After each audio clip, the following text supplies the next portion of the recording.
something new each and every time. On my way, on my way, trying to get it right. On my way.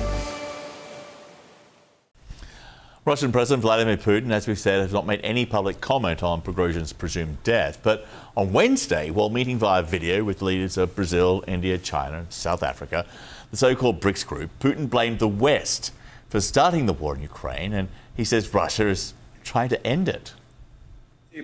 Russia has decided to support the people who struggle for their culture, their traditions, their language, their futures. Our actions in Ukraine are motivated by only one reason: to put an end to the war unleashed in Ukraine by the West. Putin also thanked China and a coalition of African nations, including South Africa, for putting forward peace proposals which are being widely criticized as meaningless and pro-Russian and have gained no traction. Along with the speeches, the BRICS summit struggled to make progress Wednesday on their two main agenda items: expanding the group and deciding on a currency member nations can use for trade to try and move away from the US dollar. The group adopted a framework to admit new members but took no action to do so. CNN's Larry Madowo reports the currency idea remains just that, an idea. Even though the issue of a currency is not officially on the agenda here at the BRICS summit, it's come up repeatedly. It began with Russian President Vladimir Putin saying in his virtual address that de-dollarization is an irreversible process and that the BRICS countries are discussing ways to use national currencies in all areas of their economic cooperation. And then Cyril Ramaphosa, President of South Africa, talked about finding ways to settle their investment and trade transactions using national currencies.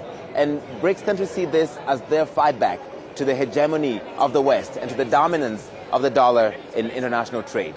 We are concerned that global financial and payment systems are increasingly being used as instruments of geopolitical contestation.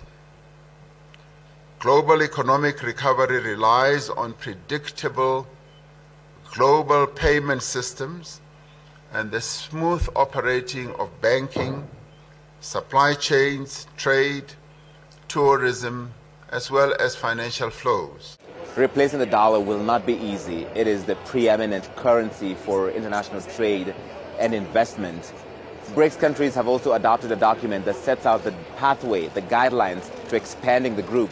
President Cyril Ramaphosa, before this meeting began, said more than 20 countries have formally applied to join the group, and there's interest for more. So an announcement is expected before the BRICS summit comes to a close. It's something that's become an interesting point here. South Africa's Foreign Minister, Naledi Pandor, essentially saying everybody wants to be in. Well, they want to be in, but what exactly do they do once they're in? These are some of the things that these leaders have to agree on before they leave Johannesburg. Larry Madowo, CNN, Johannesburg.